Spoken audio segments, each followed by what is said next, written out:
Good morning, good afternoon. Michael Zuber, one Ritzel at a time. It is the three amigos with an extra special guest.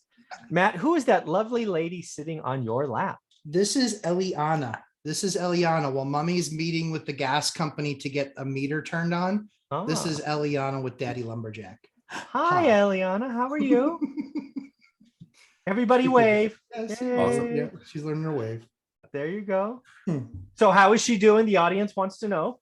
She's doing great. She just finished another round of chemo.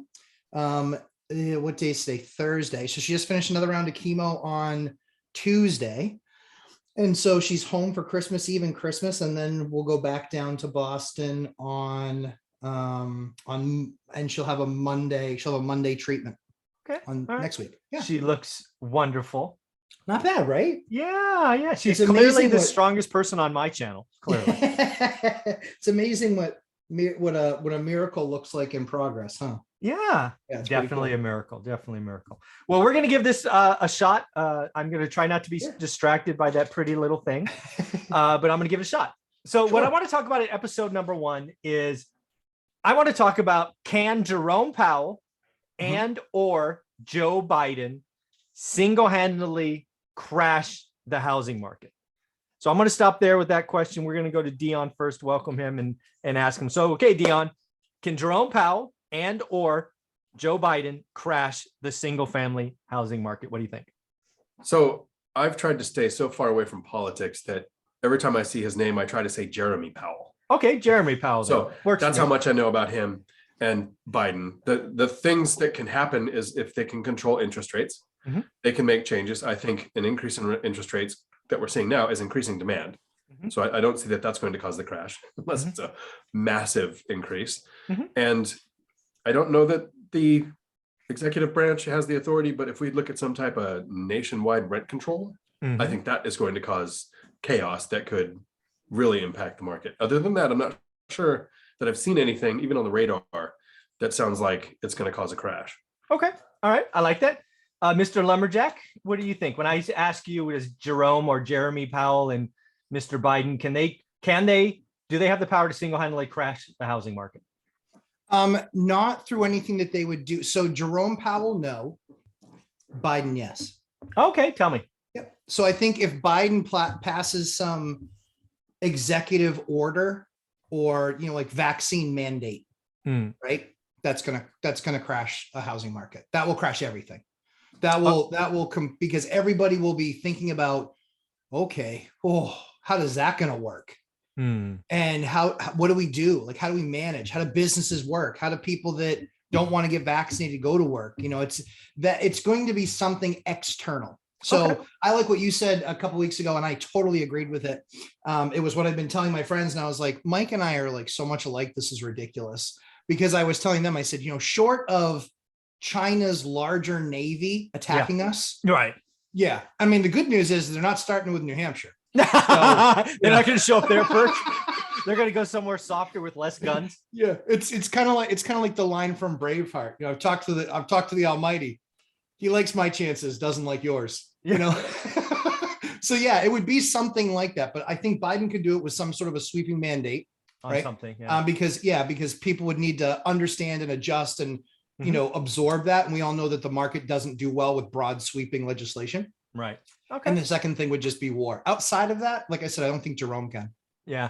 So I've thought about this a lot. And again, knowing that we were going to talk about this, I had obviously more time than 7 seconds to think about it. I appreciate you guys dancing like that. You guys always wonder why Mike looks the smartest. Yeah, exactly. I've had 4 days to prepare, man. It's awesome.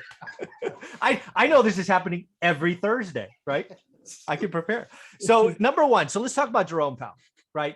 So Jerome Powell, I do think is going to go the ilk of Paul Volcker, which means he's going to tighten into what I think is a recession. I do think he is going to try to moderate interest rates, right? 3 raises next year, maybe a 4th. But could Jerome Powell jump rates? Like he wakes up tomorrow morning, says the PCE ratio that just came out today at 5% is unacceptable. We are going to take the overnight rate from essentially 0 to 2%, which is a 200 basis point move, which would mean that mortgage rates probably go to 4.5 overnight, or maybe even 5. Could he do something like that? That would see, here's the difference, right? You got to watch crash. Would that crash the housing market? At least not immediately. Would it stop the housing market? Would transactions fall off a cliff? Yep. Unquestioned, absolutely. We'd have to find new footing. It could actually help rents. You know how wacky that is? What would happen is, I suddenly am shopping for a house. I can afford it with a 3.3 or 3.5 mortgage. It jumps to 5.5. I'm screwed, but I want a house. So I rent. So it would probably stop housing sales, but it would probably make more people rent. So if you own a bunch of stuff, probably good news. So could Jerome Powell stop housing? Yes. A sudden and unexpected, think a la taper tantrum from 18, it could happen. Now let's go back to Joe Biden. And I think you're right. I do think it's an executive sweeping thing, but I think it's a two-step process. The executive branch really can't help supply. The executive branch hits demand. Right. So could he do something like, was it Clinton or Bush? I think it was the second Bush. I don't know, one of the Bushes.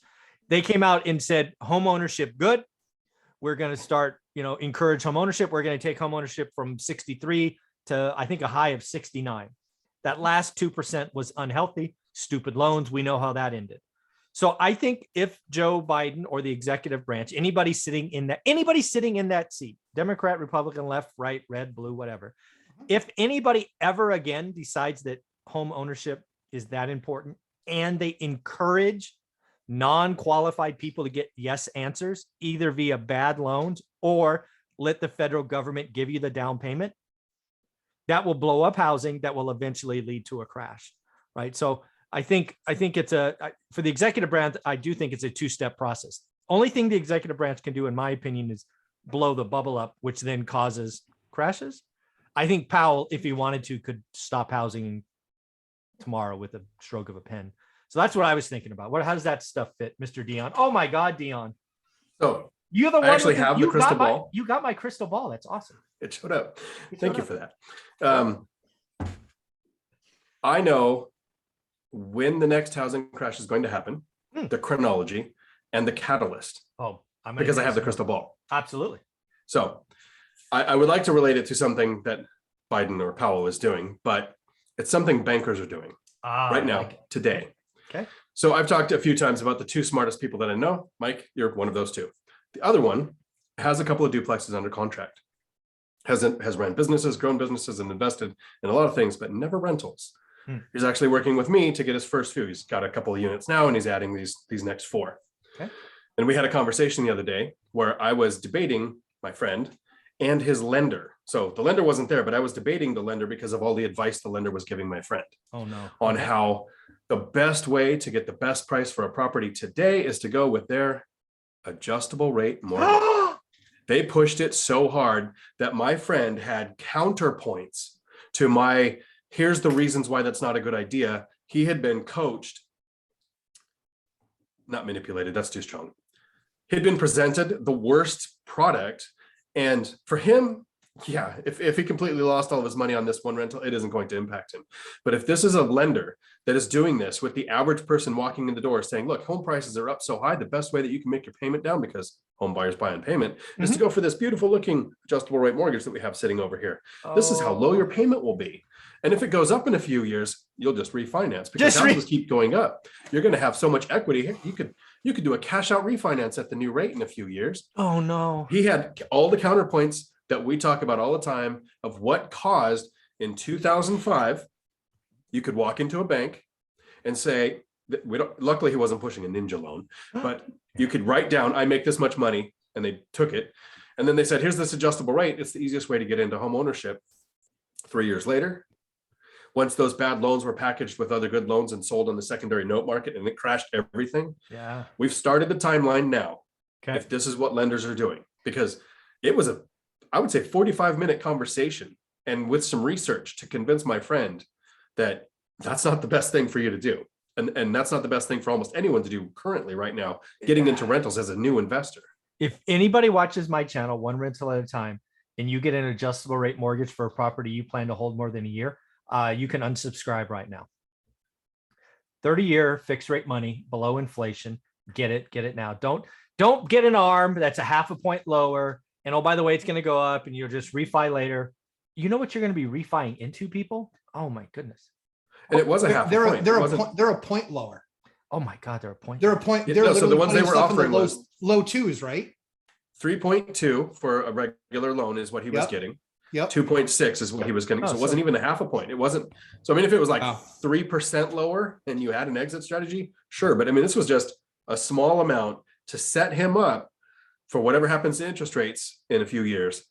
Do And, not get an adjustable rate mortgage today. Get 3.2. You have any idea how well you will sleep at night? If you get a 2.6 today, 5 years from now, you're going to be refining best case 4.6 to 5, which is going to, and again, I think we're going to have slower rent growth. You could plateau. You're going to eat your cash flow. Not that you'll go negative, but damn, you could. The refi is high enough. Ouch. Yeah, Oh, that's scary. right. I mean, this was, you and I said, when it's over when ... Yeah. like adjustable rate mortgage, adjustable rate debt. I'm going to be This watching this. I'm going to watch the percentage right now. The last time I looked, and I haven't looked in a while, I should probably look again, was 98.1% of loans are fixed 15 or 30. It's up to almost 4%. So 96 now. Oh man. It's up to almost 4%. But again, so it's up to almost 4%.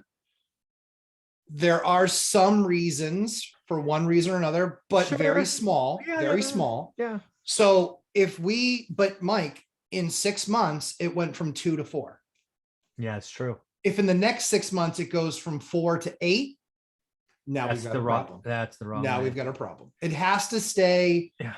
low single digits to not. Otherwise, I'm just getting ready because 36 months from now, I'll be a buyer. Sell. Yeah. Well, I'll Yeah. sell a bunch because again, this is how, again, The people market always goes act, this even is how more. the market goes parabolic. This is how my 42 on the affordability becomes a 22. It's how I add an extra $100,000 to $150,000 in equity per house. Mhm. And it's how I sell at the top, sit on the sidelines for a year, wait for the catastrophe, and double or triple my portfolio. It's like, go read my book. The story's in there. It was 50. Oh man, that is scary. So Dion, I'm glad you got the crystal ball. I'm glad you can make it work because you're right. I couldn't make it work. So I'm glad I sent it to you. You get adjustable rate mortgages. You get a first-time home buyer. You get a 40-year mortgage. There are all kinds of things that could make housing go supernova, and all of them freak me out. So Matt, how can people find you? Lumberjack Landlord on YouTube. Oh, Hi, Mama. there's Mrs. Lumberjack.